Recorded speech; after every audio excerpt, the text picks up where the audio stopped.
देख रहे हैं मुद्दा और मैं हूं आपके साथ नेहा दुबे। कोरोना काल में थम गई अर्थव्यवस्था को पटरी पर लाने आत्मनिर्भर भारत और किसान के लिए केंद्रीय कैबिनेट ने कई अहम फैसले लिए हैं। प्रधानमंत्री नरेंद्र मोदी ने इन फैसलों को ऐतिहासिक बताते हुए कहा कि इससे अन्नदाताओं, मजदूरों और श्रमिकों के जीवन में बड़े सकारात्मक बदलाव आएंगे। उन्होंने ट्वीट करके कहा कि सरकार के इन फैसलों से किसानों, रेहड़ी पटरी वालों और एमएसएमई को जबरदस्त लाभ पहुंचने वाला है। हालांकि सरकारी घोषणाओं पर विपक्ष की ओर से कई सवाल भी उठाए गए हैं। सबसे बड़ा सवाल यही है कि क्या कर्ज बांटने भर से ही देश के किसानों, उद्योगों को आत्मनिर्भर बनाया जा सकता है, या इसके लिए हमें अपनी व्यवस्थाओं को और ज्यादा व्यापक बनाने की जरूरत है ताकि ऐसी मुश्किल परिस्थितियों से योजनाबद्ध तरीके से निपटा जा सके।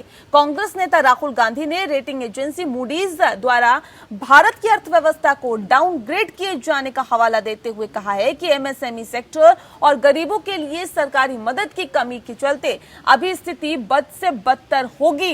इस रिपोर्ट में देखिए।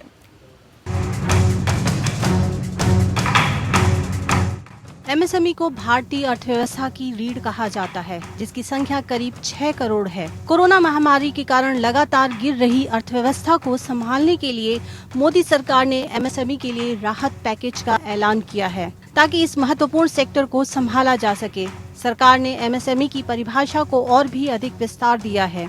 1 करोड़ रुपए का निवेश और 5 करोड़ का टर्नओवर वाले उद्योग सूक्ष्म उद्योगों के अंतर्गत आएंगे और इसी तरह 10 करोड़ का निवेश और 50 करोड़ रुपए का टर्नओवर वाले उद्योग छोटे उद्योगों के अंतर्गत आएंगे, जबकि 20 करोड़ निवेश और 250 करोड़ रुपए टर्नओवर वाले उद्योग मध्यम उद्योगों की श्रेणी में आएंगे। सरकार ने एमएसएमई के लिए 20,000 करोड़ रुपए की सब्सिडी को भी मंजूरी दी है। देश की जीडीपी में 29% योगदान एमएसएमई सेक्टर का होता है। जो एमएसएमई संकट में है, उनको इक्विटी सहायता प्रदान करने के लिए अधीनस्थ ऋण के रूप में 20,000 करोड़ रुपए का प्रावधान कैबिनेट द्वारा औपचारिक रूप से अनुमोदित किया गया। इसके अलावा कैबिनेट ने स्ट्रीट वेंडर के लिए क्रेडिट स्कीम को भी मंजूरी दी है। रेहड़ी पटरी वालों को कर्ज देने वाली योजनाओं को प्रधानमंत्री स्वनिधि योजना का नाम दिया गया है। इसके तहत रेहड़ी पटरी वाले आसान शर्तों पर 10,000 रुपए तक का लोन ले सकते हैं। देश के अन्नदाता यानी किसान भी अर्थव्यवस्था का प्रमुख घटक है, लिहाजा किसानों की फसल का न्यूनतम समर्थन मूल्य की कुल लागत का 1.5 गुना ज्यादा रखने का वादा सरकार पूरा कर रही है। खरीफ की 14 फसलों का न्यूनतम समर्थन मूल्य जारी कर दिया गया है। इन 14 फसलों पर किसानों को लागत का 50 से 83% तक ज्यादा दाम हासिल होगा। खेती और इस जुड़े काम के लिए 3 लाख तक के अल्पकालिक कर्ज के भुगतान की तिथि 31 अगस्त 2020 तक बढ़ा दी गई है। खरीफ फसल 2021 के 14 फसलों के सीएसीपी आधारित न्यूनतम समर्थन मूल्य जारी कर दिया गया है। इन 14 फसलों पर किसानों को अब लागत का 50 से लेकर 83% तक ज्यादा दाम हासिल होगा। उधर प्रधानमंत्री मोदी ने कारोबारियों को भी भरोसा दिया है कि वो उनके साथ हैं। भारतीय उद्योग परिसंघ CII के सालाना कार्यक्रम को संबोधित करते हुए प्रधानमंत्री ने कहा कि आप 1 कदम आगे बढ़ाएंगे तो सरकार 4 कदम आगे बढ़ाएगी। देश को आत्मनिर्भर बनाने का संकल्प लें। इस संकल्प को पूरा करने के लिए अपनी पूरी ताकत लगा दें। सरकार आपके साथ खड़ी है। आप देश के लक्ष्यों के साथ खड़े होइए। आप सफल होंगे, हम सफल होंगे तो देश नई ऊंचाई पर पहुंचेगा। आत्मनिर्भर भारत का सपना साकार होगा। हालांकि सरकारी घोषणाओं पर विपक्ष की ओर से कई सवाल भी हैं। सबसे बड़ा सवाल यही है कि क्या कर्ज बांटने भर से देश के किसानों, उद्योगों को आत्मनिर्भर बनाया जा सकता है, या इसके लिए हमें अपनी व्यवस्थाओं को और ज्यादा व्यापक बनाने की जरूरत है ताकि ऐसी मुश्किल परिस्थितियों से योजनाबद्ध तरीके से निपटा जा सके। प्रधानमंत्री जी ने कुछ दिन पहले 20 लाख करोड़ रुपया पैकेज अनाउंस किया था। इसमें तो 20,000 करोड़ की बात कर रहे हैं। उसमें तो 3 लाख करोड़ रुपया लोन अलग से सैंक्शन करने की बात थी। फंड्स ऑफ फंड्स वो भी क्रिएट किया गया था। और आज कोई नया नहीं है। राहत चाहिए। आप जो है कर्जे दे रहे हो, ऋण के लिए आप प्रबंध कर रहे हो। शाहूकार की बात नहीं है सरकार। The cabinet has changed the definition of MSMEs. I do not know how it is going to help the micro small industries. देखिए अच्छा किया है, एमएसपी जो बढ़ा है और धान के मामले में या और फसलों के बारे में अच्छा खासा बढ़ा है, लेकिन सबसे बड़ी बात है कि एमएसपी पे खरीद कहाँ हो रही है।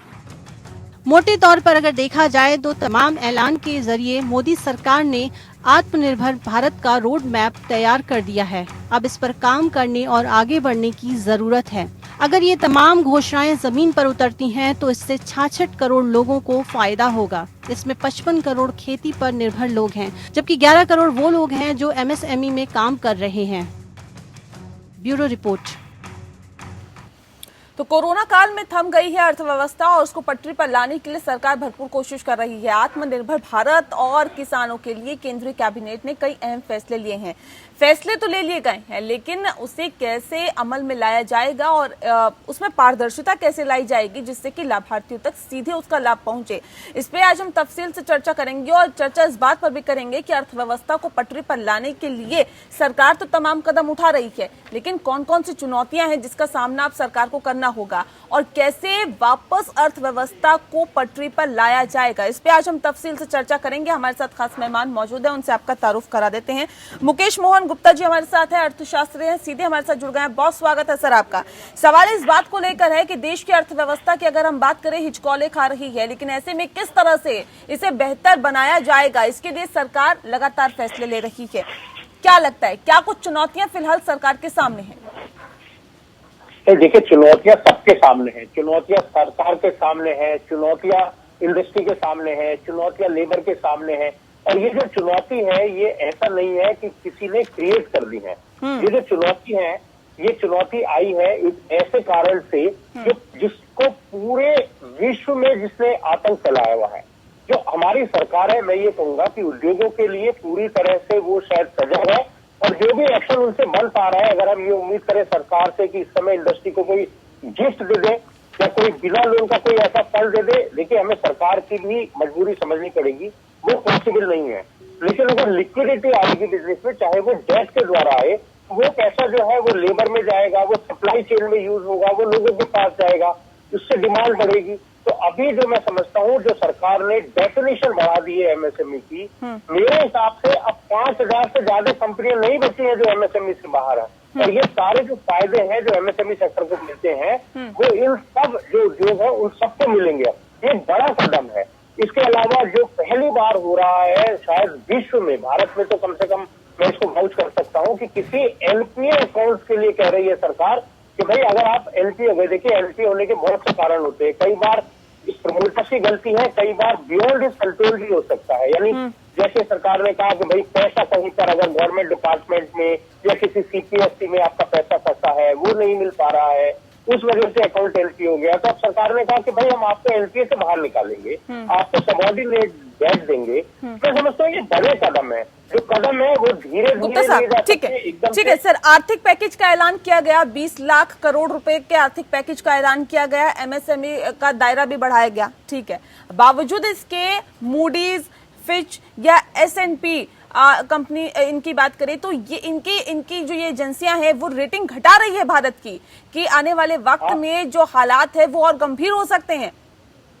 देखिए, आपने क्या ये देखा है, भारत की बात हम कर रहे हैं, नेगेटिव बात में हम आ गए कि मूडी ने हमारी रेटिंग घटा दी। आपने देखा है कि विश्व की कितनी कंपनियों की रेटिंग मूडी ने घटाई है? शायद जहां तक मेरी जानकारी है 32 देशों की जो रेटिंग है वो मूडी ने घटा दी है। और ये घटाने वाजिब है इस समय। कौन ये कहेगा कि हम बहुत ग्रोथ पाथ पे चल रहे हैं, कौन ये कहेगा कि हमें कोई प्रॉब्लम नहीं है? प्रॉब्लम है इकोनॉमी में। आप देख रहे हैं, मैं आपके चैनल पर ही देख रहा था, अमेरिका की तस्वीर आपने देखी है क्या हो रहा है वहाँ पे? मुझे ऐसा ध्यान नहीं पड़ता, हमारे देश में भी दंगे होते हैं, हमारे देश में भी अपोजिशन होता है। मैंने ऐसा नहीं देखा अपने देश में आज तक के रिकॉर्ड में कि जिस तरह से अमेरिका में भरे बाजारों में, मेन बाजारों में तोड़फोड़ हो रही है, इस तरह से शायद भारत में कभी हुआ। ठीक है सर, मूडीज, फिच और इस तरह की अगर एजेंसियां रेटिंग घटाती है तो सर इसका क्या आधार होता है? आधार मुझे बता दीजिए। देखिए, आधार बड़ा सिंपल है, डिमांड कम हो रही है, जो प्रोडक्शन है वो कम हो रहा है, इसमें कोई संशय की बात नहीं है। मोदी चाहे या ना चाहे, ये तो हमको पता है कि भाई हमारे चलिए यहाँ मुकेश जी, production आपसे है, हम वार्तालाप जारी रखेंगे। इस बीच हमारे साथ सतीश महाना जी जुड़ गए हैं, औद्योगिक विकास मंत्री हैं उत्तर प्रदेश के। बहुत स्वागत है सर आपका। सवाल इस बात को लेकर है, जिस तरह से अर्थव्यवस्था भारत की अगर हम बात करें, उत्तर प्रदेश की बात करें, तो अर्थव्यवस्था हिचकोले खा रही है, अर्थव्यवस्था बेपटरी हो चुकी है, क्योंकि कोरोना का काल एक तरफ चल रहा है तो दूसरी तरफ अर्थव्यवस्था को पटरी पर लाना सरकार के लिए एक बड़ी चुनौती है। सतीश जी, क्या प्लानिंग है सरकार के पास और किस तरह से बेपटरी अर्थव्यवस्था को पटरी पर लाया जाएगा? देखिए, अर्थव्यवस्था को पटरी पर लाने के लिए भारत सरकार ने प्रोएक्टिव तरीके से काम किया। हमारे आदरणीय प्रधानमंत्री जी ने जिस समय 20 लाख करोड़ रुपए का एक पैकेज अनाउंस किया, उसमें उन्होंने हर वर्ग की चिंता करी, चाहे वो मजदूर की हो, चाहे वो किसान की हो, चाहे वो इंडस्ट्री की हो। विभिन्न सेक्टर्स के अंतर्गत हर सेक्टर की उन्होंने चिंता करी। आज महत्वपूर्ण बात यह है कि इस बात से कोई भी इनकार नहीं कर सकता था कि पूरी दुनिया इस कोरोना महामारी के कारण एक इकोनॉमिक क्राइसिस में है, लेकिन हमारे देश में फिर भी प्रधानमंत्री जी के निर्णय के कारण, इस देश की जनता के संयम, विश्वास और ऊर्जावान एक स्वभाव के कारण हम उससे पार पा सकें। इसमें अब जिस समय जैसे जैसे प्रधानमंत्री जी ने पहली बार कहा था कि जान है तो जहान है जी, उन्होंने सेकेंड लॉकडाउन में बात कही थी कि जान भी चाहिए और जहान भी चाहिए, तो उनका उसी समय इस बात के लिए संकेत था कि हम इकोनॉमी को रिवाइव करने के लिए जो भी आवश्यक कदम होंगे उन्होंने धीरे धीरे उठाने की बात कही।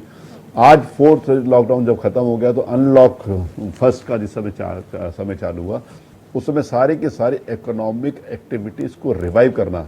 देखिए, इकोनॉमी रिवाइव तब होगी जिस समय एंड यूजर जो है, कंज्यूमर है, जिस समय वो बाजार में आएगा, और जिस समय कंज्यूमर को बाजार में आने के लिए जो भी आवश्यकताएं थी वो सारी की सारी छूट दी हैं। इंडस्ट्री को अपनी इंडस्ट्री चलाने के लिए सारी छूट दी है। अब वो कनेक्ट बना है, जो एक डिस्कनेक्ट हो गया था लगभग 1-1.5-2 महीने के काल में, जो एक इंडस्ट्री के बीच में और एक आम बायर के बीच में डिस्कनेक्ट हो गया था, वो कनेक्ट बना है। ये कनेक्ट ही उस इकोनॉमिक रिवाइवल का बहुत बड़ा कारण बनेगा, और इकोनॉमिकल रिवाइवल इस देश में होगा, उत्तर प्रदेश में होगा। हमारे मुख्यमंत्री जी रोज इंडस्ट्री की चिंता कर रहे हैं, मजदूर की चिंता कर रहे हैं। इस देश को प्रगति के ऊपर ले जाने के लिए जो इकोनॉमिक्स की बात है, वो सारी की सारी चीजें हमारी सरकार के ध्यान में है और हम उस और तेजी से आगे बढ़ रहे हैं। ठीक है सतीश जी, सवाल इस बात को लेकर भी है, आपने प्रवासी मजदूरों की बात करी, मजदूरों की बात की। सर, मजदूरों के लिए प्लान सरकार लगातार बना रही है, लेकिन उस प्लान को कैसे अमल में लाया जाएगा, कैसे जमीन पर उतारा जाएगा, इस बारे में भी हमें बताइए। देखिए, सबसे बड़ी सरकार की इच्छा शक्ति होनी चाहिए। कठिनाई अगर कोई इस बात को पूरे देश और दुनिया में इस बात को अगर बताने के लिए हो, हमारे एक मित्र हमसे पूछ रहे थे कि ये कितना नुकसान हो जाएगा, तो मैंने कब तक चलेगा कोरोना, मैंने कहा मैं उस व्यक्ति को ढूंढ रहा हूं जो पूरी दुनिया में ये बता सके कि कब तक चलेगा। आज की तारीख में तो नहीं है, कल क्या इनोवेशंस आ जाती है, जो वो वैक्सीन से संबंधित हो, चाहे वो इलाज से संबंधित हो, वो क्या आ जाएगी कल के बारे में, उसके बाद ही किस स्थिति के अंतर्गत कोई आगे बढ़ पाएगा। हमने जो प्लान बनाया है, हमारे सबसे महत्वपूर्ण बात यह है कि जो मनरेगा के अंतर्गत मजदूर काम करना चाहते हैं उनको गांव में वहीं पर स्थान देंगे। एमएसएमई सेक्टर के लिए और इंडस्ट्री में विभिन्न योजनाएं हैं जो आम व्यक्ति को छोटे उद्योग काम करने का अवसर देती है, कुटीर उद्योग को, ग्रामीण उद्योग को। अगर जैसे मैं आपको बताऊं कि अगर प्रजापति समाज के लोग जो कुम्हार हैं वो ज्यादातर ये मिट्टी के बर्तन बनाते हैं, तो मिट्टी के बर्तन बनाने के लिए हमने उनको सोलर चरखे इलेक्ट्रॉनिक चाक की व्यवस्था कराई। तो इलेक्ट्रॉनिक चाक के माध्यम से उसका हमने विस्तार कर दिया कि पहले अगर हमारे पास उसके लिए 100 लाभार्थी आते थे, तो आज की तारीख में मुख्यमंत्री जी के आदेश के ऊपर उन लाभार्थियों की संख्या बढ़ा दी कि जितने लोग आएंगे हम उनको देंगे।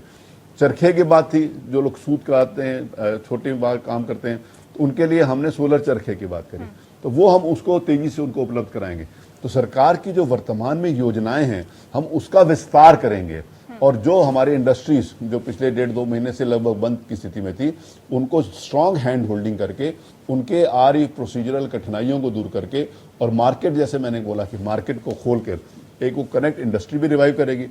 पहली बात ये था कि इंडस्ट्री के सर्वाइवल की बात थी, सर्वाइवल के बाद रिवाइवल की बात थी, और उसके बाद प्रगति की बात थी। अब निश्चित रूप से उत्तर प्रदेश एक इंडस्ट्रियल हब बनेगा, इंडस्ट्री के माध्यम से लोगों को रोजगार मिलेगा।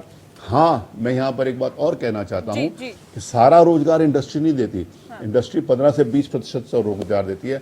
बाकी एग्री सेक्टर के अंतर्गत रोजगार मिलता है, मजदूरों को रोजगार मिलता है, ठेला खोंचा लगाने वालों को रोजगार मिलता है, जो हुनर है जिन लोगों के पास, जिनका अपने पास टैलेंट है, चाहे वो मोची हो, चाहे वो नाई हो, चाहे वो प्लम्बर हो, चाहे वो कारपेंटर हो, इन सबको रोजगार मिलता है। सारे के सारे रोजगार, जिस सब एक इकोनॉमिकल रिवाइवल की बात है। आप बाजार में जिस कैश फ्लो की कमी थी, हमारी सरकार ने मजदूर के लिए भी, जो रोज काम करने वाले उनको भी 1,000 रुपया दिया। किसान सम्मान निधि के अंतर्गत भारत सरकार ने उनके खाते में पैसा डाला।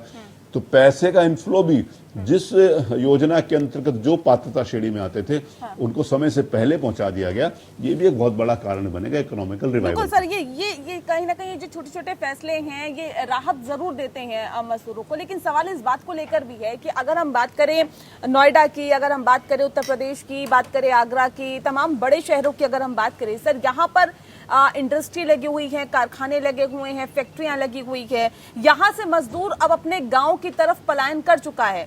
सर, सवाल इस बात को लेकर है कि वो क्या बड़े शहरों में अब जाएगा? अगर नहीं जाएगा तो वहां पर कैसे फैक्ट्रियां चलेगी, किस तरह से चलेगी? उसके लिए सरकार के पास क्या योजना है? देखिए सरकार एक कनेक्ट बनाने का काम कर रही है। जो मजदूर हमारे पास आए हैं बाहर से, उनके स्किल्स को मैपिंग कर रहे हैं, उनसे हम फॉर्म भरवा रहे हैं कि वो क्या करते थे, अब यहाँ पर आकर क्या करना चाहते हैं, कितनी तनख्वाह लेते थे, आज इन परिस्थितियों के अंतर्गत उनको कितनी तनख्वाह मिल पाएगी, इंडस्ट्री को किस चीज की जरूरत है और लेबर किस प्रकार की हमारे पास स्किल्ड और अनस्किल्ड। हम दोनों की मैच मेकिंग का काम कर रहे हैं, और मैच मेकिंग जिस समय हम करेंगे तो उन जो बाहर से मजदूर हैं उनको काम भी मिलेगा, और इंडस्ट्री जो चल रही थी उसको भी, वर्तमान में इंडस्ट्री चलाने की स्थिति में देखिए, आज इस बात के लिए अगर कोई चर्चा में बैठे कि हर चीज नॉर्मल होगी और हर चीज का प्रोग्रेस शुरू हो गया है, तो वो शायद उसकी मानसिकता या बहुत अति प्रोग्रेसिव, अति उत्साहित हो सकता है।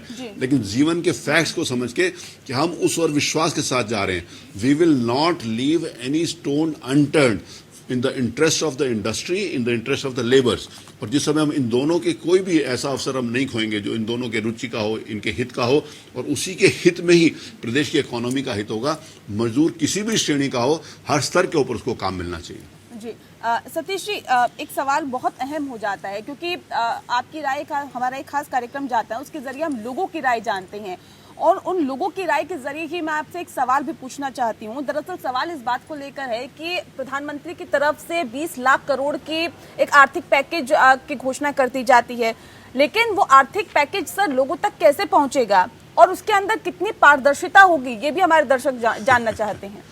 देखिए जी, मोदी जी की सरकार में पारदर्शिता का विषय समाप्त हो गया, क्योंकि पारदर्शिता के ही कारण मोदी जी की, उनका जो व्यक्तित्व है, पारदर्शिता और नरेंद्र मोदी एक दूसरे के पूरक हैं। और जो भी काम जो आज वो सरकारें नहीं हैं जो कहती थी कि 100 रुपया जाता है और 10 रुपये 15 रुपये पहुंचते हैं, आज वो सरकारें जो कहती है कि 100 रुपया भेजेंगे, पाई पाई का हिसाब लेंगे, पाई का हिसाब लेने वाली सरकार है। इसीलिए पारदर्शिता का कोई इशू नहीं है। दूसरी बात यह कि विभिन्न सेक्टरों के अंतर्गत जो भी योजना, जो घोषणाएं करी गई हैं, चाहे वो एमएसएमई सेक्टर के लिए 3 लाख करोड़ रुपए की बैंक के लोन की बात करी हो, तो उसके लिए प्रोसीजर तय कर दिया गया, उनको वहां पर जाना पड़ेगा। इट इज नॉट, ये लोगों को, ये जो लोग भी हैं उनको इस बात के लिए विनम्रता के साथ कहना चाहूंगा कि समझना पड़ेगा कि पैकेज का ये मतलब नहीं है कि किसी के अकाउंट में सीधा पैसा चला जाए, और जिनके अकाउंट में सीधा पैसा जाने की बात है उनके अकाउंट में सीधा जा रहा है। और ये जो शुरू में जिस समय जनधन खाते खुलवाए थे, तो यही लोग थे जो कह रहे थे अरे गरीब आदमी का खाता खोलने से क्या फायदा होगा, इसके खाते में कौन सा पैसा पड़ा है। वो सारे का सारा भ्रष्टाचार को दूर करने के लिए सरकार की जो भी योजनाएं, जनधन के खातों में पैसे भेजने की बात हो, चाहे किसान सम्मान के लिए भेजने की बात हो, चाहे विभिन्न योजनाओं को 1,000 रुपये हम प्रत्येक मजदूर को दे रहे हैं उनके खाते में बात हो, तो सीधा सरकार से उनके खाते में जा रहा पैसा है। ये डायरेक्ट बेनिफिट ट्रांसफर जो है वो उनके खाते में जा रहा है। इसीलिए इसमें भ्रष्टाचार का कोई इशू नहीं है।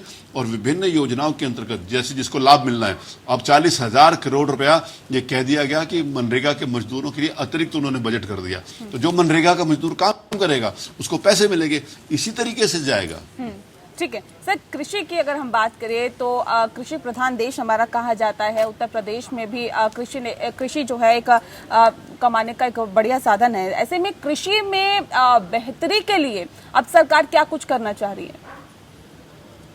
देखिए, अब कल ही भारत सरकार ने जो एमएसपी का रेट बढ़ाने का काम किया, कल ही कैबिनेट ने निर्णय किया है, जो आज आप सारे लोग, आपका भी टीवी दिखा रहे हैं, बाकी सब लोग दिखा रहे हैं और सारे समाचार पत्रों में, कल कैबिनेट ने ये निर्णय किया है। ये कृषि को बढ़ावा देने के लिए और किसान के सम्मान के लिए, किसान की आमदनी बढ़ाने के लिए है, कृषि के लिए ये काम कर रहे हैं। और कृषि के लिए जिस समय मनरेगा की बात होती है तो गाँव के स्तर को ऊंचा उठाने के लिए जो मजदूर वहां पर काम करेगा, ये कृषि के लिए ही काम होना है। कृषि के लिए जिस समय किसान की आमदनी दुगना करने की बात थी, तो ये सारी की सारी योजनाएं जो भारत सरकार ने तय करी हैं। किसान सम्मान योजना की बात है, किसान सम्मान योजना के लिए कभी कभी एक ऐसा अवसर आता था कि किसान के पास बीज के लिए पैसे नहीं होते थे, बीज के लिए पैसे होगा तो वो बीज बोएगा, उसके बाद वो मेहनत करेगा। तो वो जो 6,000 रुपये प्रति साल देने की बात है, वो भी कृषि के सेक्टर के अंतर्गत ही किसान के लाभ के लिए है। जी सतीश जी, क्योंकि अभी कोरोना का काल चल रहा है और ऐसे में ये भी खबर है कि तमाम और जो देश है, चाहे चीन की बात करें या और तमाम देशों की, वहाँ से जो कंपनियां हैं, वहाँ से जो फैक्ट्रियां हैं, वहाँ से जो बड़ी बड़ी कंपनियां हैं, वो अपना जो सेटअप है वो भारत में भी एक विकल्प के तौर पर तलाश रही है। ऐसे में उत्तर प्रदेश में क्योंकि सीएम योगी आदित्यनाथ का खास फोकस है इस ओर कि ज्यादा से ज्यादा इंडस्ट्रीज यहाँ पर आए, ज्यादा रोजगार लोगों को मिले, उत्तर प्रदेश विकास के पथ पर और ज्यादा आगे बढ़े। सर, उसके लिए अब किस तरह से उसमें काम किया जा रहा है और ये कितना अच्छा और कितना बढ़िया मौका आप मानते हैं उत्तर प्रदेश के लिए? नहीं, देखिए, एक अवसर है। देखिए, समस्या में चुनौतियों को हम एक अपॉर्चुनिटी के रूप में ले रहे हैं। आज की तारीख में जिस समय लोग बहुत सारे देशों से, विशेष रूप से चीन से जो इंडस्ट्री शिफ्ट करने की बात कर रहे हैं, उनमें से अमेरिका है, उनमें से जापान है, उनमें से कोरिया है। अब आज अमेरिका की बात करते हैं तो खुद इस समय क्राइसिस में है। हम लोग सब लोग देख रहे हैं कि कितनी बड़ी क्राइसिस अमेरिका में है। तो हमने मुख्यमंत्री जी के निर्देश के ऊपर इंडस्ट्री डिपार्टमेंट ने अलग अलग देशों के साथ संवाद स्थापित करने के लिए हमने एक डेस्क बनाए हैं, जो वहां की इंडस्ट्रीज के बारे में हम उनसे सर्च कर रहे हैं, उनसे बातचीत कर रहे हैं, उनसे कनेक्ट कर रहे हैं। उनसे कनेक्ट करने के बाद हम एडवांटेज यूपी उनको बता रहे हैं कि उत्तर प्रदेश में आने के बाद उन इंडस्ट्रीज को क्या एडवांटेज होगा, चाहे वो एग्रीकल्चर फील्ड के अंतर्गत हो कि हमारे पास इतना बड़ा एग्रीकल्चर फील्ड बेस है, चाहे वो वाटर से संबंधित हो, whether it is surface water और ग्राउंड वाटर, चाहे वो मिल्क प्रोडक्शन से संबंधित हो, चाहे वो इंफ्रास्ट्रक्चर से संबंधित हो। आज हम बड़े गर्व के साथ कह सकते हैं कि जितनी बढ़िया एक्सप्रेसवे रोड्स उत्तर प्रदेश के पास जितना बड़ा नेटवर्क है, शायद देश में अन्य किसी राज्य के पास इतना बड़ा नेटवर्क नहीं है। हम सबसे इंपॉर्टेंट पार्ट हैं एनसीआर के। ऐसे हमारे पास जेवर एयरपोर्ट आ रहा है, हमारे पास डिफेंस इंडस्ट्रियल कॉरिडोर की अगर प्रधानमंत्री ने घोषणा करी थी तो एक उत्तर प्रदेश के लिए करी थी, हमारे पास हुआ है। तो अपॉर्चुनिटी उत्तर प्रदेश के लिए, एडवांटेज यूपी क्या दे सकता है। हम ये देश और दुनिया भर की सारी इंडस्ट्री के साथ उनसे संपर्क में हैं। आज की तारीख में मैं बड़े गर्व के साथ कह सकता हूं कि वहां के लोगों ने हमारे साथ संवाद स्थापित किया है, बातचीत कर रहे हैं। वो धीरे जैसे जैसे वो अपने एक्सपेंशन के बारे में सोचेंगे, इंडस्ट्री नई लगाने के बारे में सोचेंगे, तो उत्तर प्रदेश उनके लिए एक प्रेफर्ड स्टेट होगा और उसके अंतर्गत वो भी आगे बढ़ रहे हैं और हम सब लोग एक दूसरे के साथ कनेक्ट करने के लिए उस दिशा में बहुत तेजी से काम कर रहे हैं। बिल्कुल, बातचीत आगे बढ़ रही है सतीश जी, ये तो बहुत अच्छी बात है, लेकिन सवाल ये भी है कि उन कंपनियों को कैसे आश्वस्त किया जा रहा है कि देखिए यहाँ पर आइए, इंडस्ट्री लगाइए और यहाँ पर आपको किसी भी तरह की कोई तकलीफ, कोई दिक्कत नहीं होगी, किसी भी तरह की कोई परेशानी नहीं होगी। सिंगल विंडो सिस्टम जिसकी बात लगातार की जाती है, जी जी, कैसे आश्वस्त उन्हें किया जा रहा है? नहीं, वही मैंने आपको बताई है ना कि हमारे पास जो अपॉर्चुनिटीज हैं और दूसरी बात हमारे पास सक्षम नेतृत्व है, स्टेबल नेतृत्व है। हमारे पास निवेश मित्र जैसा पोर्टल है जहां पर हर व्यक्ति को अपने आप अपने स्थान के ऊपर बैठ के उसको जमीन खोजने से लेकर इंडस्ट्री लगाने तक सिर्फ उस पोर्टल के माध्यम से ही सारी की सारी कार्रवाई उसकी पूरी हो जाती है। तो ईज ऑफ डूइंग बिजनेस के अंतर्गत देश ने जैसे रैंक में अपने उछाल किया है, वैसे देश भर के अंतर्गत उत्तर प्रदेश ने भी उछाल किया है। इन 2 सालों के अंतर्गत उत्तर प्रदेश की रैंकिंग पहले से कई गुना बेहतर हुई है। तो ईज ऑफ डूइंग बिजनेस भी महत्वपूर्ण बात है जिसकी ओर हम फोकस भी कर रहे हैं, सुनिश्चित भी कर रहे हैं कि देखिए आज जिस समय लोग पूरी दुनिया भर से आना चाहते हैं तो technology, ease of doing business की तरफ ज्यादा इंपॉर्टेंट है। बहुत सारे ऐसे बड़े इंडस्ट्रिस्ट हैं जो इंसेंटिव की तरफ कम और ईज ऑफ डूइंग बिजनेस की तरफ ज्यादा आकर्षित रहते हैं। तो उस ओर भी उत्तर प्रदेश की सरकार ने जो निवेश पोर्टल स्थापित किया है बहुत अच्छी तरीके से काम कर रहा है और जितनी भी हमारे पास उसके लिए क्वेरीज आई हैं 95% से ज्यादा समय के ऊपर निस्तारित हो जाती है। जी सतीश जी, एक अहम और बड़ा सवाल ये है क्योंकि इस पर राहुल गांधी ने भी निशाना साधा है सवाल ये है कि मूडीज, फिच और या फिर बात करें S&P की, ये तमाम जो एजेंसियां हैं इन्होंने भारत की रेटिंग को घटा दिया है। इसे किस तरह से आप देखते हैं? क्या वाकई आपको लगता है कि आने वाले वक्त में अर्थव्यवस्था को पटरी पर लाने में वक्त लगेगा? ये एक वजह है कि रेटिंग एजेंसियों ने ये रेटिंग घटाई है। क्या वजह आप इसके पीछे मानते हैं? देखिए, आप मेरा एक निवेदन है, विनम्र निवेदन है कि इस बात को समझने के लिए भी कोई मतलब आज की तारीख में किसी विद्वान आदमी की जरूरत है क्या कि जो पूरे देश की और पूरी दुनिया की जो अर्थव्यवस्था के ऊपर जिस समय एक प्रश्नवाचक चिन्ह और एक कठिनाई का समय लगा हुआ है, उस समय आज फिर भी हम जहां पर खड़े हुए हैं, हम बड़े स्ट्रांग पोजीशन में हैं। हमारे देश की अर्थव्यवस्था हम फिर भी बहुत विश्वास के साथ आगे बढ़नी चाहती है। पूरी दुनिया की अर्थव्यवस्था माइनस हो रही है। अगर कोई आदमी कह रहा है कि कहां पर बढ़ रही है, जो अपने आप को प्रोग्रेसिव कंट्रीज कहते थे, जिनका जीडीपी बहुत सारे लोगों का 5 से 8-10% होता होगा, ये कुछ ऐसे भी देश थे जो इससे आगे भी जिनकी जीडीपी, आज उनका क्या स्थिति है? कोरोना के कारण पूरे दुनिया भर के अंदर इसका प्रभाव पड़ा है, लेकिन हम उस कठिनाई में से निकलकर कितनी मजबूती के साथ आते हैं, ये महत्वपूर्ण है। और उस कठिनाई से निकलकर मजबूती के साथ ये देश आदरणीय प्रधानमंत्री श्रीमान नरेंद्र मोदी के नेतृत्व में उससे जल्दी निकल कर आएगा और फिर प्रगति की ओर आगे बढ़ेगा। जो प्रधानमंत्री जी ने कहा 21वीं सदी भारत की सदी होगी, हमारे को उनके उस कहे के ऊपर विश्वास है और इस देश की जनता को विश्वास है कि उस ओर आगे बढ़ने के लिए जो प्रधानमंत्री का आह्वान देश के हित में है, जो उन्होंने देश के लिए कहा है, ये देश पूरी मजबूती के साथ उनका खड़ा है। कुछ राजनीतिक दल जिनका आपने नाम लिया, मैं जनरली उनके बारे में बहुत ज्यादा बात करता नहीं हूं, क्योंकि जब उनके बारे में बात करता हूं तो उनका ये भी कहना है, मैं आपको बता देती हूँ सर, उनका ये भी कहना है कि मोदी सरकार अर्थव्यवस्था को संभालने में नाकाम साबित हुई है। देखिए, वो क्या कहते हैं, वो अपने आप को संभाल ले, यही बहुत बड़ी बात है। जी चलिए सतीश जी, आप बने रहिए हमारे साथ और आपसे वार्तालाप हम जारी रखेंगे। कोरोना काल में थम गई है अर्थव्यवस्था और उसको पटरी पर लाने के लिए, आत्मनिर्भर भारत को मनाने के लिए लगातार कोशिशें की जा रही है। प्रधानमंत्री से लेकर तमाम जो राज्यों के मंत्री हैं, सभी इस बात पर जोर दे रहे हैं कि किस तरह से भारत को आत्मनिर्भर बनाया जा सके। ऐसे में अन्नदाताओं, मजदूरों और श्रमिकों के लिए जीवन जीना जाहिर तौर पर कठिनाइयों भरा है, लेकिन ऐसे में सकारात्मक सोच के साथ आगे बढ़ने की जरूरत है, क्योंकि एक तरफ कोरोना का काल है तो दूसरी तरफ ये कहा जा सकता है कि जिस तरह से अर्थव्यवस्था हिचको खा रही है, उसको वापस ठीक सतह पर लाने के लिए कोशिशें करनी चाहिए और सकारात्मक सोच के साथ आगे बढ़ना चाहिए। इस पे हम लगातार तफसील से चर्चा कर रहे हैं। खास मेहमान हमारे साथ लगातार मौजूद है और इस वक्त हमारे साथ अजय प्रकाश जी भी जुड़ गए हैं, जो कि अर्थशास्त्री है। अजय जी, बहुत स्वागत है आपका। और मुकेश मोहन गुप्ता जी हमारे साथ लगातार पहले से ही बने हुए हैं। लेकिन अजय जी से मेरा यहाँ पर सवाल है, अजय जी किस तरह से इसे देखें, क्योंकि भारत की अर्थव्यवस्था को हम बेहतर बनाने की बात करते हैं, सरकार तमाम तरह के कदम उठा रही है। इससे पहले देखा हमने कि 20 लाख करोड़ रुपए का आर्थिक पैकेज का ऐलान किया गया, उसके बाद उसको कैटेगराइज भी किया गया, MSME का जो दायरा है वो बढ़ाया गया, तमाम तरह के फैसले लिए जा रहे हैं, कोशिशें की जा रही है। लेकिन मूडीज, फिच की बात करें, S&P की बात करें, तो ये तमाम जो एजेंसियां हैं, इनको नहीं लगता है कि भारत की GDP आने वाले वक्त में तेजी से बढ़ेगी।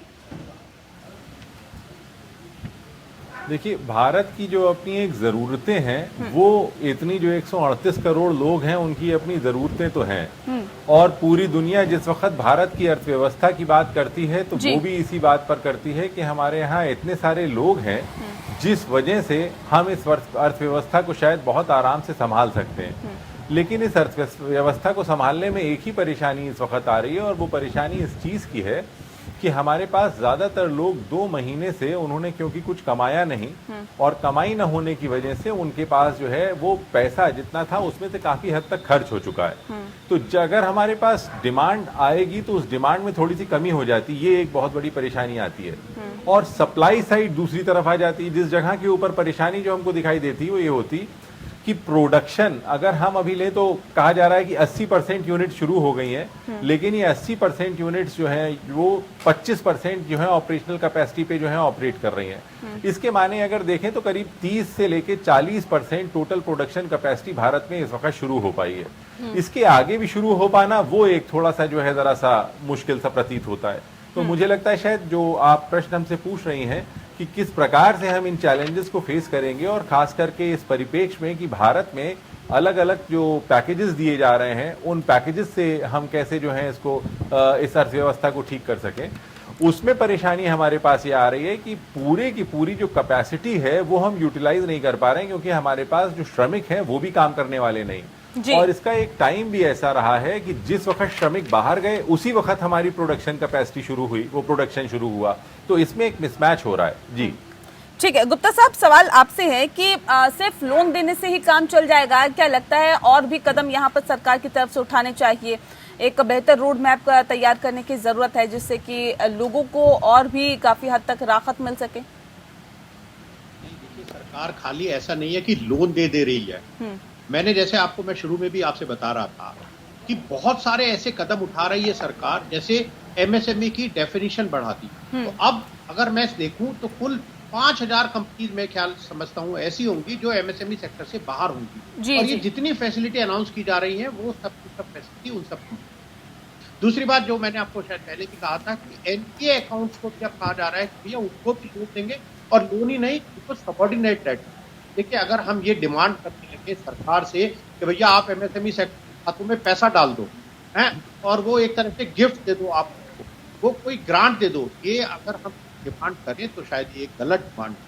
अभी बहुत सारी इंडस्ट्री ऐसी भी होंगी जिनको पैसे की जरूरत भी नहीं होगी।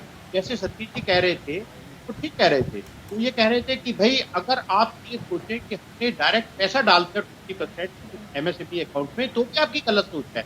ये केवल उन्हीं लोगों के लिए है जहां जिनको लगता है कि उसके पास इंटरेस्ट है, प्रोडक्शन कैपेसिटीज को यूटिलाइज कर सकते हैं, वो ही एमएसएमई ये ना सब लोगों को पैसे की जरूरत है। और देखिए, मैं एक बात कहता हूँ, मूवीज के ऊपर मैं एक बात बताता हूँ, अगर किसी आदमी या किसी भी प्राणी के ऊपर कोई वायरस अटैक कर देता है, कुछ टाइफाइड हो गया है, अब कोई ये कहे उसको कि देखो जी उसको टाइफाइड हो गया, ये चल और दौड़ नहीं पा रहा, ये जो इसका जो डिग्रेड करना है रेट, मैं समझता बिल्कुल ऐसे ही है। ये तो सबको पता है, ये तो हमको भी पता है, ये हमें भारत देश नहीं, सभी जितने भी देश हैं इस दुनिया में, अधिकतर लोग जो कोरोना से जो ग्रस्त हैं उन सबकी रेटिंग डाउन होगी। 32 देश डाउन कर चुका है बूटी ऑलरेडी। वो करे या ना करे, हम सबको पता है कि हम कैपेसिटी पूरी यूटिलाइज नहीं कर पाएंगे, डिमांड कम हो गई है, जार बंद है, तो ये रेटिंग तो उनके कहने ना कहने के बिना ये तो रेटिंग डाउन ही होनी है। जीडीपी है उसमें करना है, लेकिन मैं ये कोरोना जो सरकार द्वारा या किसी पार्टी द्वारा या किसी व्यक्ति द्वारा लाया गया, हमारे ऊपर कोई ऐसा कष्ट नहीं है, ये एक दैविक कष्ट है, सबके साथ हमें लड़ना है। और मेरे आपसे चैनल से भी, आपने पॉजिटिव चैनल है कि आपने है कि हम ये जो ये रेटिंग घटा के हम पर ध्यान डालें, क्योंकि ये तो है, हमें पता है क्या पॉजिटिव मेजर हम ले सकते हैं। देखिए, जब से ये शुरू हुआ है पैकेज आने का सिलसिला, फाइनेंस मिनिस्टर सबसे पहले आए 13 मई को, सबसे पहले जो अनाउंस किया किसके लिए किया, उद्योगों के लिए, बिजनेस के लिए, एमएसएमई के लिए। प्रधानमंत्री जी बोलते हैं सीआईआई जैसे बड़े इंस्टीट्यूशन में, जो ये माना जाता है सीआईआई को कि भाई वो बड़े कॉर्पोरेट जो है उनका एक चैम्बर है। हाँ, उन्होंने बात करी एमएसएमई। जब सरकार एमएसएमई सेक्टर इतना कुछ करने की है, एक में हम एक ही दिन में सब ऐसा ऑपरेशन करके और उद्योग को बिल्कुल ऐसा पुरानी गति में ले आए जो पहले भी थोड़ा धीमी गति से चल रहा था विश्व भर में। तो वो तो सोचना हमारा या वो उम्मीद करना थोड़ा, मैं समझता हूँ, बेमानी होगा, गलत होगा। लेकिन हाँ, ये धीरे धीरे हम पटरी पर लौटेंगे, और मेरा भी ऐसा मानना है कि अभी इसके लिए शायद समय लगेगा, क्योंकि अभी हम जो समस्या है जो कोरोना का, ये अभी संकट अभी खत्म नहीं हुआ है। अभी तो हम देख रहे हैं कि नंबर बढ़ते जा रहे हैं, अभी जो बाजार खुले हैं पता नहीं उनका क्या होगा। ये जो एक संकट आया है, पहली बार विश्व के सामने ऐसा आया है कि हिट एंड ट्रायल मेथड से ठीक किया जा सकता है। मतलब किसी को पता ही नहीं है कि भाई इस टेस्ट के समय में हमें क्या करना चाहिए। तो जितना मैं समझता हूँ भारत सरकार कर सकती है वो कर रही है। हमें होना ये चाहिए, एक क्रिटिसाइज करने की जगह अगर हम कोई सजेशन दे सके तो शायद बढ़िया होगा। इसी रूप में मैं एक सजेशन भी देना चाहूंगा। देखिए, मुझे ऐसा लगता है कि ये जो एमएसएमई को जो लोन दिया जा रहा है, उसकी जो रीपेमेंट कैपेसिटी, जो रीपेमेंट शेड्यूल है उसका, वो 4 साल का रखा गया है। इसमें यह कहा गया है कि 1 साल का मोरेटोरियम होगा और 3 साल में पे करना होगा। मेरा भारत सरकार से आपके चैनल के द्वारा ये रिक्वेस्ट है कि साहब, कोई भी इंडस्ट्री 3 साल में ये लोन रिपे नहीं कर सकती जो वर्किंग कैपिटल के लिए लिया जाता है। तो हम अलग से भी रिक्वेस्ट कर रहे हैं सरकार से, और आपके चैनल के द्वारा भी मैं करना चाहूंगा कि अगर इसका पीरियड बढ़ा दिया जाए इस लोन का, ये रहेगा तो लोन ही, लेकिन ये 3 साल की जगह अगर इसका पीरियड 6 या 7 साल रख दिया जाए तो मैं समझता हूँ जो एमएसएमईज हैं वो लोन लेने के लिए भी आगे आएंगे अच्छी तरह से, क्योंकि उनको लगेगा कि वो लोन का रिपेमेंट। चलिए ठीक है, लौटेंगे सर आपके पास, लेकिन इस वक्त अजय जी से मेरा एक सवाल है। अजय जी, जिस तरह से प्रधानमंत्री नरेंद्र मोदी ने 5I का जो मंत्र दिया है, 5I का जो मंत्र दिया है, उसे आप किस तरह से देखते हैं और क्या आपको लगता है कि अर्थव्यवस्था में नई जान फूंकने के लिए क्या कामयाब होगा? ये I मैं आपको बता देती हूँ, 5I जो है ये इंटेंट, इंक्लूजन, इन्वेस्टमेंट, इंफ्रास्ट्रक्चर और इनोवेशन। 5I है, इंटेंट, इंक्लूजन, इनोवेशन, इंफ्रास्ट्रक्चर। ये सब अपने आप में बहुत ही अहम है। इसमें इनोवेशन अपने आप में सबसे ज्यादा इंपॉर्टेंट है। इंटेंट तो खैर आवश्यकता है ही है, इंटेंट के बिना काम नहीं चल सकता है, लेकिन सबसे ज्यादा जो इनोवेशन के ऊपर हम कह रहे हैं कि हमारी जरूरत है किसी तरीके की स्ट्रेंथ आए, वो इसलिए है क्योंकि हमें एक जगह के ऊपर इनोवेट करना है, एक ऐसा स्ट्रक्चर जिस जगह के ऊपर हम अपने मार्केट में सामान को, इस वक्त उत्पाद को और बेच सकें। हम लोग भारत में दो तरीके से चीजों को देख रहे हैं। एक तो पहले उत्पादन हो जाए और दूसरा हम उस उत्पादन को इस लेवल पे रख सकें कि चाइना का जो दाम है हमारा, उस दाम से हम अपने सामान को सस्ता रख सकें। तो वो दाम अगर हम सस्ता रख सकेंगे तभी हम अपने सामान को बेच सकेंगे। अभी जैसा कि मैं कह रहा था, लोगों के पास ज्यादा खरीदने की क्रय शक्ति नहीं है, तो ऐसी क्रय शक्ति न होने पर वो चाहते हैं कि उनको सामान जो है सबसे सस्ते लेवल पे मिले। तो इस बात को चाहते हुए भी कि हम किसी प्रकार चाइना का सामान ना लें, लेकिन फिर भी क्योंकि क्रय शक्ति ज्यादा नहीं होगी, इसलिए कोई भी भारतीय चाहेगा कि वो सस्ते से सस्ता उत्पाद खरीद सके। और उत्पाद को सस्ता करने के लिए इनोवेशन की हमको बहुत ज्यादा जरूरत है। इंक्लूजन की जो आवश्यकता है वो इसलिए है क्योंकि हम देख रहे हैं कि निरंतर पिछले 5 साल 7 साल से रिपोर्ट्स आ रही हैं कि जो टॉप 1% है उनके पास भारत की जो पूरे की पूरी संपत्ति है, उसका जो टोटल अमाउंट है वो बढ़ता चला जा रहा है। वो अब करीब 69% हो गया है। तो 1% टॉप के पास जो है करीब 69% तक जो है वो हो गया है। हमको बहुत जरूरी है कि हम भारत के प्रत्येक, हर एक लोग में, हर एक सेगमेंट में इस अमाउंट को बढ़ा सकें। पैसा लोगों के पास, सबके पास हो, क्योंकि जब सबके पास होगा तभी हमारे पास तरक्की होगी। तो इंक्लूजन और इनोवेशन हमारे लिए दोनों ही इंपॉर्टेंट है। और ये जो 5I का मंत्र है, ये हमारे प्रधानमंत्री जी ने बहुत अच्छा दिया है, लेकिन इसको हमको इसी प्रकार से इसकी विवेचना करके और इसी तरीके से इसको हमको अप्लाई करना होगा। ठीक है। गुप्ता साहब, सवाल ये भी है कि लोकल और वोकल की भी प्रधानमंत्री बात करते हैं कि लोकल चीजों का इस्तेमाल करें और उसके लिए वोकल भी करें। तो ऐसे में क्या लगता है कि ये कितना कारगर साबित हो सकता है अगर हम इसको अपनाएं या भारतवासी इसको अपनाएं? तो नहीं, बिल्कुल ठीक है। देखिए, जैसे लोकल और वोकल की बात हम कर रही है, इसी तरह गडकरी जी ने भी कहा कि भाई हम एग्री एमएसएमई की बात करेंगे, क्योंकि ये जो मजदूर भाई है हमारे, ये जब चले गए हैं अपने घरों पर, वहां पर भी मैं समझता हूं कि बहुत स्कोप है। जैसे आपके चैनल पर अभी दिखा रहे हैं स्क्रीन पर, एग्री बेस इंडस्ट्री की जो तस्वीरें दिखा रहे हैं, तो बहुत सारी ऐसी जो इंडस्ट्रीज हैं वो हमारे जो गांव हैं वहां पर लगाई जा सकती हैं। और जो प्रोडक्ट हम बहुत सारा जो बाहर मल्टीनेशनल कंपनी से खरीदते हैं या इम्पोर्ट करते हैं, ऐसे प्रोडक्ट हम शायद यहाँ अपने देश में बना सकते हैं, उनकी क्वालिटी मेंटेन कर सकते हैं। और ये जो 5 सूत्री जो इन्होंने जो सूत्र बताए हैं आज, को अपनाकर और ये लोकल जो प्रोडक्ट है वो अगर हम बनाए, अभी देखिए बहुत बात चल रही है, अभी बात चल रही है कि भाई हम चाइना का माल, अगर ये हमारे मन में, हमारे ये बात बैठ जाए, मैं नहीं समझता कि कोई कारण है कि हम भारत में जो बहुत सारे प्रोडक्ट हैं जो अभी तक हम जहाँ डिपेंडेंट थे, हम सोचते थे कि चलो तो इसको यहाँ क्या बनाना, ये बाहर से इम्पोर्ट करेंगे। अगर हमारे ये बात बैठ गई कि नहीं, हम लोकल अपना इंडिया का जो प्रोडक्ट है उसको बनाएंगे, उसको यूज करेंगे और उसके बाद में वोकल भी होगा, मैं समझता हूँ इसके लिए हमारे देश की जो जीडीपी है उसकी गति के, हमारा जो एम्प्लॉयमेंट जनरेशन है वो भी ज्यादा तेजी से होगा। और हम प्रोडक्शन है हमारा, जो अभी मोदी कहता है कि भैया ये डाउनग्रेड कर दे, उसको भी शायद आगे आना पड़ेगा कि भैया ये जो भारत है ये तो वोकल यानी लोकल प्रोडक्ट है वही बना रहे हैं, कर रहे हैं, तो शायद उनको भी होना पड़ेगा हमारे डेटा देखकर, भैया अब आप मीटिंग है बात किया जाए। मैं समझता हूँ ये सारे के सारे जितने मेजर्स हैं या भी हमारे जो प्रधानमंत्री हैं या हमारे एमएसएमई मिनिस्टर हैं, भी वो बहुत बोल रहे हैं, वो ब्लेसिंग इन डिस्गाइज वाली बात है कि ये जो परेशानी है परेशानी में से मैं भी यही कहता हूँ कि इसमें से कुछ पॉजिटिव चीजें हमें जरूर निकालनी होगी। खाली अगर हम बीमार हो गए और हम तो ये कहते रहे कि भैया तुम बीमार हो गए बस मरने वाले हो, अब तो कुछ बचोगे नहीं, मैं समझता हूँ उससे तो आदमी का बहुत डाउन हो जाएगा, उससे जो हमारे जो ठीक होने की स्थिति है वो और कमजोर हो जाएगी।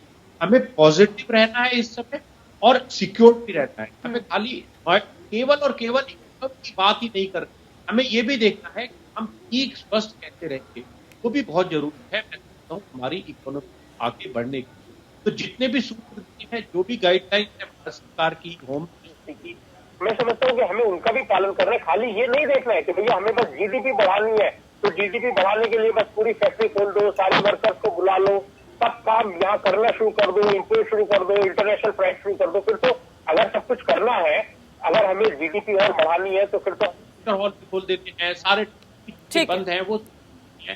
तो मैं समझता हूँ कि इस समय हमें सुरक्षित भी रहना है और अपनी इकोनॉमी की चिंता करनी है और इनमें कहीं ना कहीं बैलेंस रखना होगा। ठीक है अजय जी, सवाल ये भी है क्योंकि ये जो दौर रहा कोरोना का और इसके अंदर आपने देखा कि तमाम जो नौकरियां हैं वो गई हैं, तमाम कंपनियां बंद हो गई, तमाम फैक्ट्रियां बंद हो गई, मजदूरों का पलायन हुआ, प्रवासी मजदूर अपने अपने घर पर पहुंचे। लेकिन इस बीच मध्यम वर्ग को भी मार पड़ी है और सबसे ज्यादा अगर मार पड़ी है तो गरीब तबके को पड़ी है। सिर्फ सवाल इस बात को लेकर है ये कितना बड़ा अवसर है और कितना बड़ा ये मौका है कि जो तमाम दूसरे देशों में जो कंपनियां हैं जो एक विकल्प तलाश कर रही है उनको भारत की ओर बुलाने का, भारत की ओर आकर्षित करने का। देखिए, मौका तो अपने आप में बहुत बड़ा है, लेकिन इसमें जिस प्रकार की तेजी दिखानी पड़ेगी हमको बाहर की कंपनियों को अपने यहाँ समाहित करने के लिए, वैसी तेजी शायद हम अभी नहीं दिखा पाए, क्योंकि वो मौका धीमे धीमे निकलता चला जा रहा है। उसके लिए रिक्वायरमेंट है कि हमारे पास ऑलरेडी एक एग्जिस्टिंग प्रोडक्शन बेस हो, हमारे पास टैक्स सिस्टम हो, हमारे पास लेबर रिफॉर्म्स हो, हमारे पास एक इस तरीके का सेटिस्फैक्शन हो जो इन्वेस्ट करने जा रहा है हमारे यहाँ, वो सेटिस्फैक्शन हो उस आदमी को कि हाँ हम यहाँ इन्वेस्ट करेंगे तो हमारा पैसा जो है वो हमको सही प्रकार से मिल सकेगा और हम यहाँ सही से रिटर्न ले सकेंगे। तो अभी वो एक श्योरिटी नहीं है। और इस श्योरिटी में अगर हम एक चीज और देखें तो जो फर्स्ट क्वार्टर के रिजल्ट्स अभी आए हैं, अभी तो हमारे पास फर्स्ट क्वार्टर के रिजल्ट्स ही वीक आए हैं और ये जो सेकंड क्वार्टर है, इस सेकंड क्वार्टर में तो हमारे पास कोरोना की मार है। तो दोनों को मिला करके जिस तरीके का हम एक जो है बेस देखेंगे उसकी हमारे पास कमी है। और हमारे पास श्रमिक वापस चले गए। अभी पहले तो हमें अपने श्रमिकों का कॉन्फिडेंस बनाना पड़ेगा, हमारे पास श्रमिकों का कॉन्फिडेंस हमको पूरी तरह से बनाना पड़ेगा, उसके बिना हम काम नहीं चला पाएंगे। फिर हमको ये भी देखना पड़ेगा कि हम अलग अलग तरीके से सप्लाई सिस्टम और वैल्यू चेन में सप्लाई सिस्टम कैसे इनका रेस्टोर कर पाएंगे। तो इस तरीके की कई सारे इश्यूज हैं जो हमको देखने पड़ेंगे। और दूसरा ये हमको देखना पड़ेगा कि इस वक्त हमारा इस पूरे के पूरे प्रयास में बाकी कौन कौन सी कंट्रीज हैं जो कॉम्पिटिटर्स हैं।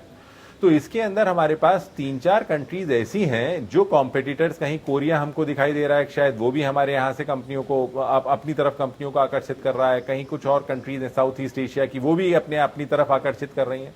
तो भारत को अगर इस अपॉर्चुनिटी को ऐसे देखना है कि चाइना से कंपनियां निकलें और भारत में आए और आकर के यहाँ के ऊपर प्रोडक्शन करें, तो हमको पूरा एक बेस बनाना पड़ेगा। और जो यहाँ की अभी अपनी ही कंपनियां हैं, अगर हम उनको भी सुधार लें तो हमारे पास उसमें भी कोई परेशानी नहीं, क्योंकि वो कंपनियां ही बंद हैं। अभी हमारा पहला चैलेंज ये है कि हम उनको ही 100% कैपेसिटी पे एक बार दोबारा खड़ा कर सकें और चला सकें। जी ठीक है सर, सवाल ये भी है कि आपने कहा कि वो कंपनियां जो बंद हो गई है उनको चालू करना, उनको स्टार्ट करवाना एक बड़ी चुनौती है सरकार के सामने और इस काम को पहले करने की यहाँ पर जरूरत है। लेकिन सर कंपनियां की अगर हम बात करें, फैक्ट्री की बात करें, कारखानों की बात करें या ऐसे छोटे मझोले उद्योगों की बात करें जहां पर सर मजदूर काम किया करते थे और वो जो है वो बद से बदतर हालात और कंडीशन को देखते हुए अपने घर की ओर चले गए हैं या फिर अपने घर पहुंच गए हैं, ऐसे में उनमें विश्वास पैदा करना ये कितना जरूरी होगा और क्या लगता है कि अभी तो नहीं लेकिन वक्त के साथ साथ ये जो जख्म है वो भी भरेंगे और एक लंबा वक्त लग सकता है अर्थव्यवस्था को पटरी पर आने में? अजय जी, ये आपने बिल्कुल अहम सवाल किया है। मैं अभी इसी की तरफ इंगित भी कर रहा था। ये जितने भी हमारे मजदूर हैं इनके अंदर दोबारा से इस प्रकार का विश्वास दिलाना अपने आप में अब एक बहुत अहम चुनौती है, क्योंकि इस 2 महीने में उसके बाद जब वो यहाँ से वापस गए तो वो अपना इसलिए वापस नहीं गए कि उनके पास काम नहीं था। वो समय था जिस वक्त वो वापस गए जब उनके पास काम था, काम उस वक्त शुरू होने वाला था। ये दिखाई दे रहा था कि लॉकडाउन 4 चल रहा है, लॉकडाउन 4 के बाद ये सब खुलने की पूरी संभावनाएं हैं। लेकिन इन लोगों को, इन श्रमिकों के पास ना तो इतना पैसा रह गया था, ना ही इनको वहां के ऊपर जिन घरों में, जिन जगहों पे ये लोग रह रहे थे वो लोग रखना चाहते थे। उन सब लोगों ने पैसा ना होने की वजह से इन सबको निकालने की जो है मुहिम शुरू कर दी। इनके पास खाना नहीं था किसी तरह का। तो 2 महीने में जिस तरीके के खर्चे इन्होंने किए, इनको ऐसा विश्वास हुआ कि ये जो शहर है, इस शहर में हमारे पास हमारी जरूरतें पूरी नहीं हो पाती। तो जब हमारे पास जरूरतें पूरी नहीं हो पाती, इससे अच्छा अगर हम गांव जाएं तो कम से कम हमको खाने और रहने को तो मिल जाएगा। बिल्कुल। इस चीज का एक विश्वास हमें दोबारा दिलाना पड़ेगा कि किस तरीके से हम करें। और देखिए, इसी तरफ प्रधानमंत्री जी ने एक स्कीम भी चलाई है। उन्होंने कहा कि भाई हम इन श्रमिकों के लिए रेंटल हाउसेज बनाएंगे, क्रिएट करेंगे। तो इस बात को समझते हुए वो काम हमारी सरकार ने शुरू कर दिया है। लेकिन उसके बावजूद भी इस पूरे की पूरी जो है मुहिम को हमको बहुत तेजी से लेकर के आगे जाना पड़ेगा कि हमारे श्रमिक वापस आकर के और फैक्ट्रियां जो है उनमें काम शुरू करवा सकें। बिल्कुल गुप्ता जी, आत्मनिर्भर भारत का संकल्प और ज्यादा मजबूत हो, इसके लिए सरकार तमाम तरह की कोशिशें कर रही है, तमाम कदम उठा रही है, तमाम फैसले लिए जा रही हैं। सर, सवाल इस बात को लेकर भी है कि भारत की जो अर्थव्यवस्था है वो कुछ बिंदुओं पर निर्भर करती है। क्या आपको लगता है कि कुछ ऐसे बिंदु छूट गए हैं जहां पर अभी सरकार का ध्यान जाना बहुत जरूरी है? देखिए, ये जो है, ये प्रोसेस ऐसा है कि ये अभी काफी समय तक चलना है।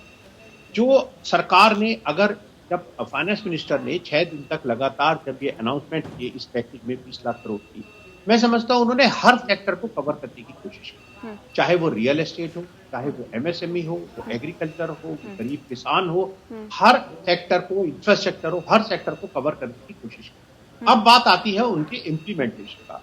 जो इम्प्लीमेंटेशन है वो धीरे होगा। कोई, जैसे मैं पहले भी कहता हूँ कि ऐसा कोई डाउट नहीं है कि एक सब सेक्टर्स को हम तुरंत पुराने जिस तरह से वो चल रहे थे और वापस आ जाएंगे।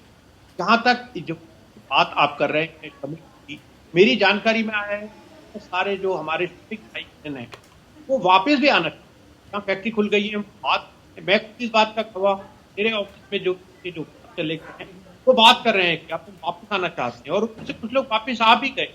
कुछ लोग चाहते हैं कि अब काम कर लें, लेकिन अपनी समस्या है कि बहुत सारे देखिए अलग अलग बॉर्डर सील। तो एक जो अभी शिक्षा का वातावरण है, और इस शिक्षा का वातावरण ये नहीं कहता कि ये कुछ गलत है, क्योंकि किसी भी सरकार को पता ही नहीं है कि अभी क्या करना है। कभी उनको लगता है कि खोल देते हैं तो लगता है कि बढ़ रहे हैं, तो उनको लगता है कि नहीं, अब बंद कर देना चाहिए। ये थोड़ा संशय का वातावरण है। अभी थोड़े दिन हमें और पड़ेगी, बट मैं समझता हूँ ये जो गए हैं तब, क्योंकि तो श्रमिक भाई गए अपने घर पर, लेकिन उस समय उनके पैसे की बात, खाने की बात तो खाने सरकार से अलग अलग कहती है कि भाई हमको रहने का पूरा प्रबंध कर रहे हैं, आपको सही भी माने। तब शायद जब आदमी बीमार होता है या परेशान होता है, पहले उसका मन करता है कि अपने घर की तरफ दौड़, वो अपनी माता पिता से मिले, अपने भाइयों से मिले, परिवार के एक साथ रहे। उसको लगे कि अगर कोई कष्ट हो रहा है तो एक साथ मिल आराम आसान खेल सकते। अब लेकिन जब उनको लगे पर भी गांव में, अगर हम चाहिए है कि पास कोई ऐसे बहुत सारे साधन अवेलेबल नहीं है। ऐसा नहीं है कि वहाँ उनके पास कोई घर है। मैं सोच रहा था, छोटी बात है वैसे, कि अगर देखे तो वहाँ पर उनके पास क्या, उनके पास अगर 4 जने यहाँ से गए हैं, उनके भाई भाभी मारे रहे हैं, क्या उनके पास 4 चारपाई भी होंगी, उनके पास उसमें बिस्तर होंगे। हमने देखा यहाँ बेचारे जो अपने घर का सामान लेकर जा रहे थे, बड़ा दुख होता था उसको देखकर। एक छोटी सी अटैची में पूरा उनका घर चला जा रहा था। जब वहाँ संसाधन नहीं होंगे तो मैं समझता हूँ कि वो जैसे ही स्थिति ठीक होगी वो एकदम अपने वापस आने की तैयारी करने लगेंगे। और यहाँ जो उद्योग है वो भी, क्योंकि ठीक है उनको भी बहुत ज्यादा टेंशन हो गई थी शुरू में कि हम इनके पैसे कैसे देंगे, हम बिजली के बिल कैसे देंगे। धीरे धीरे उद्योग शुरू होंगे उनके पास पैसे इनफ्लो आना शुरू होगा, बैंक से उनको लोन मिलेगा या सबॉर्डिनेट डेट मिलेगा। बिल्कुल, वाकई इस पर सभी की निगाहें हैं कि कैसे जो बेपटरी अर्थव्यवस्था है उसको पटरी पर लौटाया जाएगा और कैसे जो हालात है उसमें सुधार लाया जाएगा, क्योंकि एक तरफ कोरोना का काल है तो दूसरी तरफ ये कहा जा सकता है कि अर्थव्यवस्था को पटरी पर लाने की एक बड़ी चुनौती सरकार के सामने है। बहरहाल बहुत शुक्रिया आप दोनों मेहमानों का हमारे साथ इस खास चर्चा में शामिल होने के लिए। तो अर्थव्यवस्था कैसे पटरी पर आएगी, इस पर सभी की निगाहें हैं। सरकार एक के बाद एक तमाम फैसले ले रही है और इन फैसलों के साथ ही ये भी कहा जा रहा है कि किस तरह से मेक इन इंडिया के जरिए आप एक बेहतर चीजों को बनाएं, उत्पादों को बनाएं और पूरे वर्ल्ड के लिए बनाएं। इस तरह की भी कोशिश की जा रही है। साथ ही साथ लोकल को अपनाएं और वोकल बने, ऐसे बहुत सारी चीजें की गई है। इससे पहले आपने आज देखा कि किस तरह से प्रधानमंत्री नरेंद्र मोदी ने 5 आई का एक नारा दिया है, जिसके तहत अगर आप चलते हैं तो अर्थव्यवस्था को बेहतर बनाने के लिए भारत का आप सहयोग कर सकते हैं। तो ऐसे तमाम कोशिशें सरकार की तरफ से की जा रही है, प्रधानमंत्री नरेंद्र मोदी की तरफ से की जा रही है, लेकिन इसका कितना फायदा देश को मिलेगा, लोगों को मिलेगा, ये तो आने वाला वक्त ही बताएगा। क्योंकि मूडीज, फिच और S&P की अगर हम बात करें तो वो भारत की रेटिंग घटा रही है, तो ये वाकई चिंता का विषय है। इसी के साथ मुद्दा में इतना ही। नमस्कार।